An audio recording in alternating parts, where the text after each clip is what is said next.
Ingo zibiri zabereyemwo igikorwa co gusakwa n'igipolisi ziri muri komine ya Kamenge hano i Bujumbura kwibarabara rigira 13. Umwe mu basatswe yatwawe umucance wiwe aratumenyesha uko vyagenze.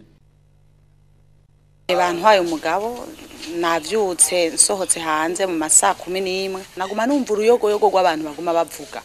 Hanyuma nsohotse hanze casanga n'abapolisi benshi. Kubera tweho nta na portail ihari binjiye indani bamwe bakikuje inzu. Hanyuma ndabanza ndatinya baca bambwira ngo gute.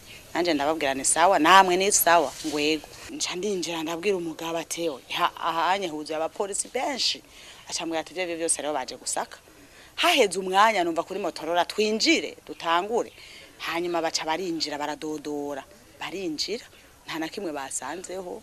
Bavuga ngo baje kurondera ngo ibivomesho vyinshi ndabaza ati ibivomesho amabasarari mugasi menshi baca bambwira ati aho nta kirundi wumva nca ndumva ko ari bigwanisho nca ndavuga ati ibigwanisho vyinshi ni mwinjire muga mutabitoye naho nta bihari twe navyo tugira hama barinjira barasaka bararondera ivyumba vyose barabikwira ariko nta na kimwe batoye bavuye yuko Uwundi mufasoni yasatswe yatubwiye ibikoresho bamutwaye iruhande yuko batwaye umuntu mu rugo rwiwe nyene. Mukuza bavuga ko baje gusaka hari ibintu ngo baje kurondera. Batangura kumbaza umugabo wanje. Bamaza ko ari umupastori ndavuga yego n'umupastori. None ngaha abapastori bangana bati abapastori babiri kandi bose ni mukuru na butoyi bose n'abapastori. Wangu wo ngaha rero.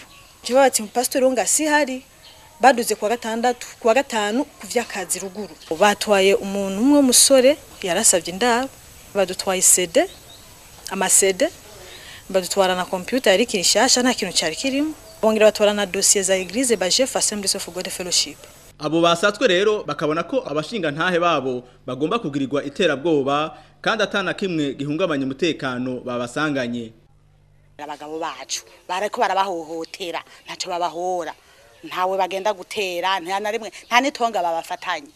Je nsaba abategetsi ba kino gihe barabe ivyo bariko barakora uko bimeze kandi barabe naho baja gutegerera umwansi ntari mu nzu. Abo nyene basatswe babandanije bamenyesha ko batangazwa n'inyifato y'igipolisi kuko ngo bubaye bwa kabiri ugusakwa kubera iwabo. Bwamireho nagomba kubabwira ko ari vyo byabaye mu nzu z'abantu babiri. Abo bantu babiri rero igipolisi cabikeka ku ibintu hanyuma kigomba kumenya neza na neza ivyo ari vyo rero uyu munsi bazindutse bagendayo nta bintu bafatiyeyo mugabo hariho inzandiko twibaza ko zishobora kutugirira akamaro mu vyo turiko turarondera. Hariho abantu batatu bafashwe kugira ngo babagire ko amatohoza ibirimwo nibizovamwo muzobimenya ariko kuri iyi saha ntiharagera ko umuntu yo bivuga. Abantu rero nibo kwidoga kuko umuntu iyo yikezwe ko ikintu bakagenda kumurondera bakamubaza ataco bamubonye ko baramurekura. None iyo mwidiego ni iki nibabimenyere rero umuntu bagiye akagira ataco bamufatanye baramurekura nibisanzwe kandi n'akazi k'igipolisi gasanzwe.